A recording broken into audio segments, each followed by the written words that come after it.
Hi, it's Corene. Thanks so much for stopping by. Today we are going to be making a photo album slash journal, and I am using some basic supplies, which I'll go over most of them in just a moment here, along with some beautiful products from Wild Orchid Crafts. That's what we will be embellishing the cover with. And this is going to be a very simple journal that we're putting together. This is not a mini album tutorial. However, it is basically the same way how I do put my mini albums together. But if you're looking for an actual tutorial, I have a very detailed tutorial that I've done. I will link that down in the description box, and that goes into great detail of how to make a mini album from start to finish. Today, for time's sake, I'm going to be going through this rather quickly. Again, if you want to know how to make a mini album, check out the tutorial down in the description box. I will, however, go over measurements and just quickly what I'm doing here. But don't be discouraged if you've never made a mini album and you can't follow along with this one. Go over to that mini album tutorial. Then, if you want to, once you learn the basics of how to make the mini album, come back to this video and follow along with this one. So let me just quickly show you some of the supplies that I've used today. I've used a paper trimmer, and I've tried to get as much of this ready as possible, again, just for time's sake. So I'm not showing that on camera, but I've used a paper trimmer. I used my scoreboard. I used some double-sided tape. I will also be using some wet glue. I'm using Fabri-Tac. I have a ruler and scissors. I have my bone folder. And for my covers and spine, I'm using some medium weight chipboard. The size of the album I'm making is 8.5 by 6.5 inches. So I needed two pieces, one for the front cover and one for the back. The spine, I know I need it to be the same height as my album, so I cut it to 8.5. I have not cut the width down of it yet because I don't determine that until I do my hinge. So I don't know the size yet of my spine. I will put it up on the screen here for you to see once this video is completed, but it's 8.5 tall. As you can see, I've already added some double-sided tape. I also have a piece of Tyvek envelope. This is a used piece. I have my sister save me scraps from where she works. You can purchase this from an office store. This is not necessary to do. It will help the strength of your album. Again, that's called Tyvek. I have a hinge piece that is cut to 7.5 by 7 7/8, and I'm going to do 6 pages. I've already prepared it, and I'm giving myself a 1/4 inch gusset. If you've never made a hinge for a book, again, check out that mini album tutorial. I show in great detail how to do it. But I scored it, on this one here, I scored it 1/2 inch, 1/2 inch, 1/4 inch, 1/2 inch, 1/2 inch, 1/4 inch, 1/2 inch, 1/2 inch, 1/4 inch, all the way to the 7 7/8. And the 2.5 inches that I have is going to give me one flange to hold one pocket in my album. So therefore, that's going to give me 6 pockets. I have an inside cover piece that's going to cover up some of my chipboard. This is cut to 8 3/8 by 5 inches. I may cut the width of this down. I haven't decided. For the covers to wrap around the covers of my book, I have 2 pieces that are 9.5 by 8.5. And I'm not going to worry about how long it's going to be at this point. We will cut that down. Again, if you've never made a mini album before and none of this is making sense, please check out that video and then come back to this video and you can follow along once you get the hang of that. I have 6 pages. Normally I make pocket pages, but these I'm not going to be making into pocket pages. This is going to be a very simple journal that will also hold photos. So I'm going to have 6 pages. My pages are cut to 12 inches by 8 1/4, and I scored them on the 12-inch side in half at 6 inches. So we will do one of these on camera. And then I also have my papers I'm using from the beautiful collection by Simple Stories. I have my inside cover pages, and these are going to be my journal side of the book. So we'll go more into detail. And then this is going to be for the front of my album. I have 2 pieces of chipboard, black, because my accents in this album are going to be black. One of them, the largest one, is cut to 3 3/8 inch by 3 3/8 inch. And then I have this piece here, which is 3.5 by 3.5, I believe. And then I have a 3 by 3 piece of black chipboard, and then a 2 3/4 square piece from the same collection. And I've added some beautiful titles to them. So we'll get to all that later once we embellish the album. So just to start out, I'm going to score my page in half. And again, this is on the 12-inch side. I'm scoring it at 6 inches.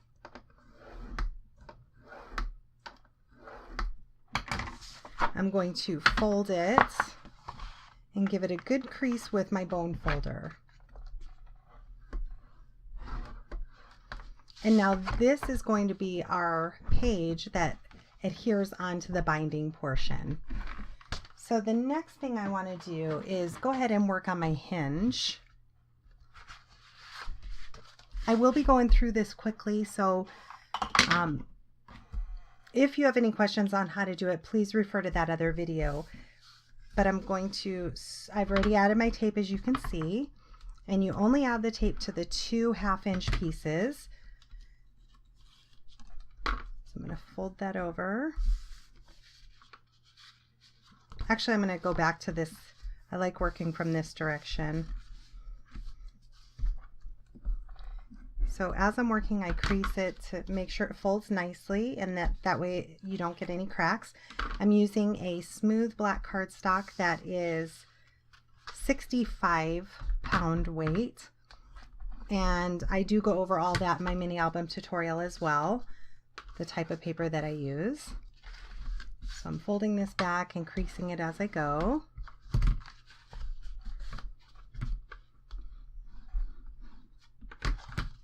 Like I said, I do know that I'm going through this quickly. Being that this is not a tutorial, I thought it would be okay to go through it quickly, but please check out the tutorial if you're interested in learning.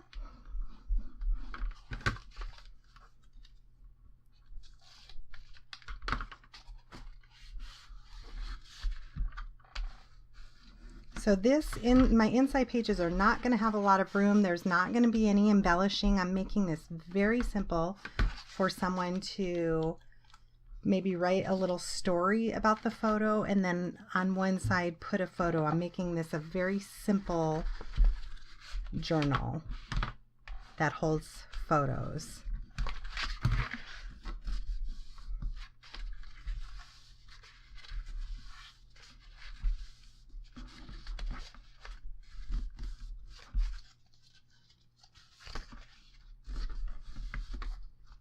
So now I need to go ahead and add my tape to all these flanges, and that's what's going to hold our pages on them. So I'm adding tape to both sides. Again, that is what my page is actually going to be adhered to. And I know I go through this rather quickly, but I'm just simply adding it down the entire length of it. And I'm using Viva Las Vegas Stamps Miracle tape. I absolutely love the tape. It's similar to score tape. It is definitely just as strong, and I like to use this for my mini albums because I know that they won't come apart then.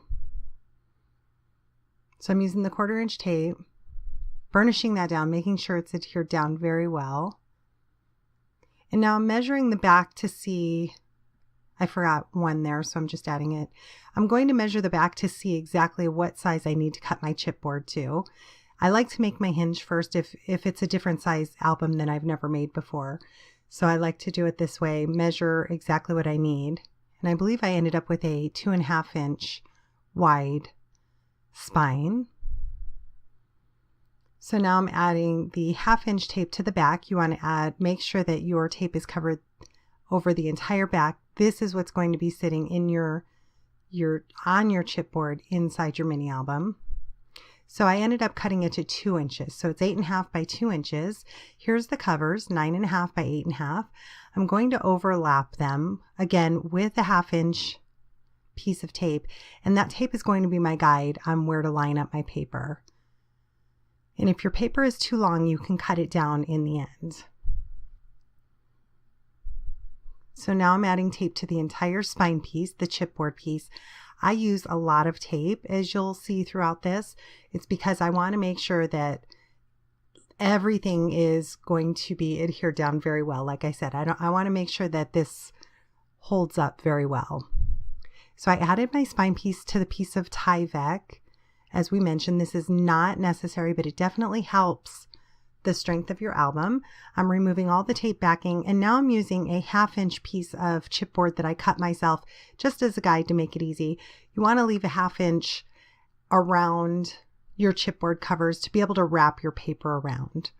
So now removing the tape backing, I like to add glue to the center of my chipboard as well. That way it makes sure that the cardstock is not bubbled after adhering it down. So I'm using the Fabri-Tac, and again, a guide that I made myself. I explain more about that in the mini album tutorial.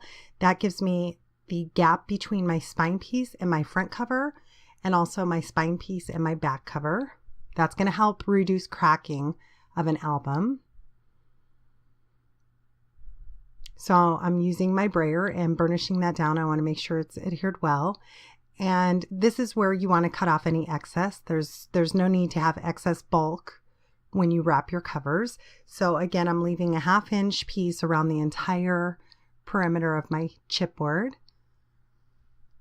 Here I'm using the Perfect Trim Ruler and mitering my corners. I'm marking them off with a pencil before I add my adhesive.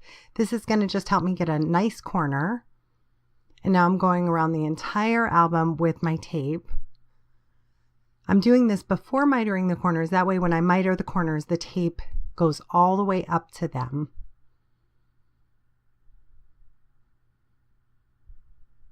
You don't want to cut all the way up to that chipboard, or else you'll see your raw chipboard once your album is covered. So I'm just kind of bending around my cardstock, getting it where I need it to go.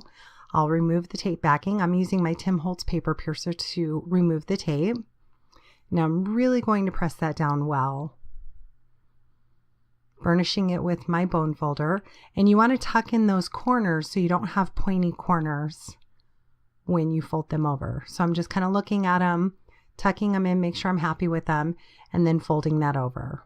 Really pressing it down well with my bone folder.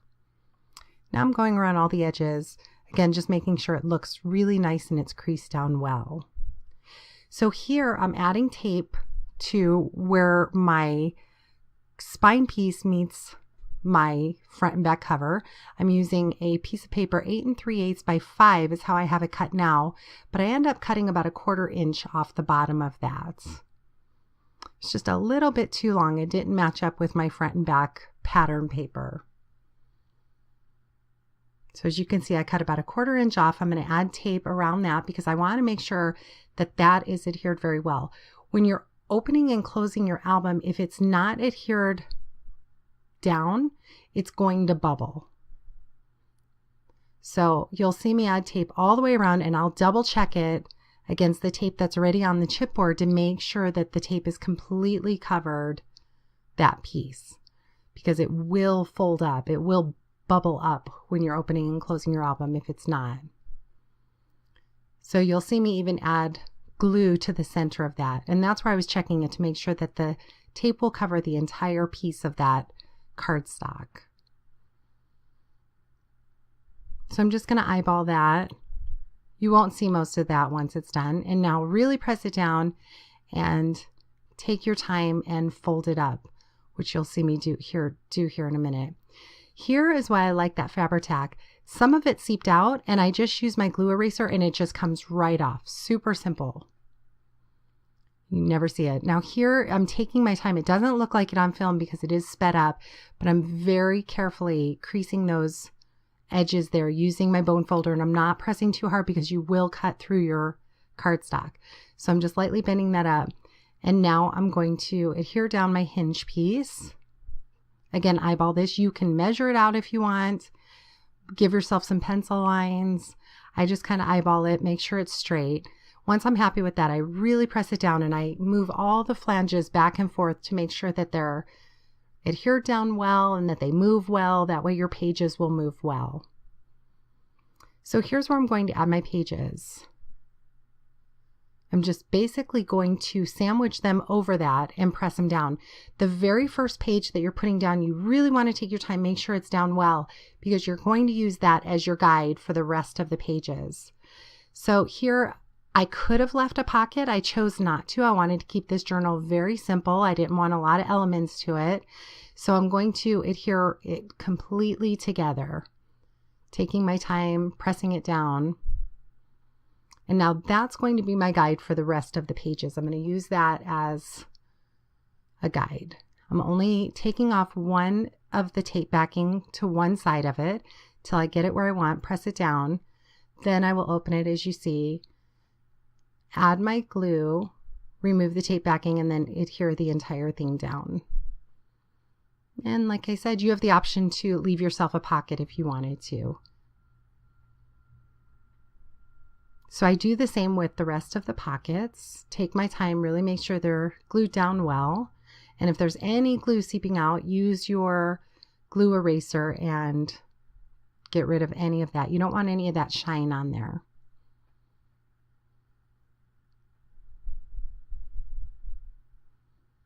So I was really happy with how that turned out. Like I said, I gave myself 6 pages.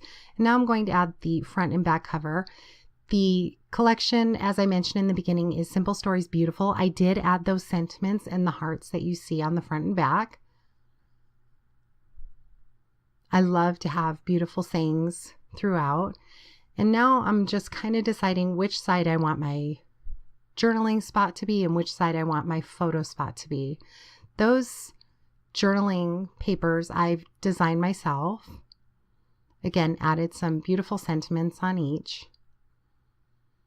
I added that pink piece of paper. It just kind of, otherwise the black sits on the black and it's hard to see. This will help you get an easier border, a more straight border, because you're able to see a little bit easier.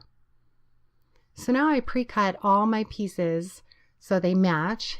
And here's the base piece that's going to be on the side. It's 7 1/4 by 5 1/4. And then I cut 2 pieces, 6 1/4 by 4 1/4 and 6 1/2 by 4 1/2. And when they all lay down together, it's going to give me a photo mat perfect for a 6 by 4 photo. And here I'm showing you, I even cut out a piece of chipboard 6 1/4 by 4 1/4, slightly smaller, because each page is going to have a little bit of dimension to it. I love the look of that. So again, I added my chipboard piece rather. Slightly smaller than 6 1/2 by 4 1/2. I said 6 1/4 by 4 1/4, but I meant 6 1/2 by 4 1/2. Then my black piece of paper, 6 1/2 by 4 1/2, and then my white mat, 6 1/4 by 4 1/4. So again, when the photo, a 4 by 6 photo is placed, it's going to leave it with a slight border. And I love the look of that. This paper collection is just absolutely beautiful.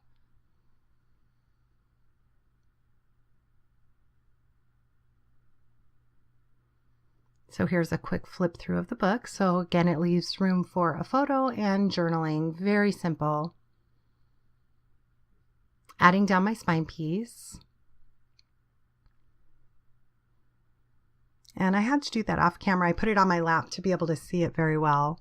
And now I'm going to add my front and back cover, leaving myself a nice black border. I love the black with this paper collection. So as you can see, what I do is I just remove the backing to just the top portion of my paper. This helps me, this allows me to move it around to get it centered exactly where I want, because it still slides because you have the release paper on the back of the rest of those pieces of tape. And then when I'm happy with that, I press it down, add glue into the center, and then really press it down well. And I can get it very straight by doing it this way. So here is my front focal piece. Again, adding those matte pieces on black chipboard. I want to give it some dimension and just matting those down, centering them as best as I can.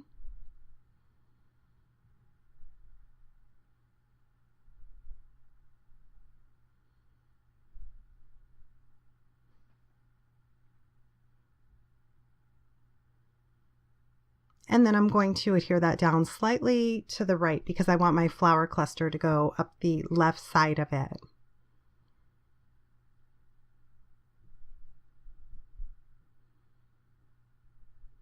And now I'm back a couple days later to finish this. I'm adding some of that beautiful flat back pearl trim to the side. I will have all the products linked down in the description box that I use from Wild Orchid Craft, the links to Wild Orchid Craft's website. So I hope you stop by and check it out. You can also stop by my blog for more information on that as well. The links will be in the description box.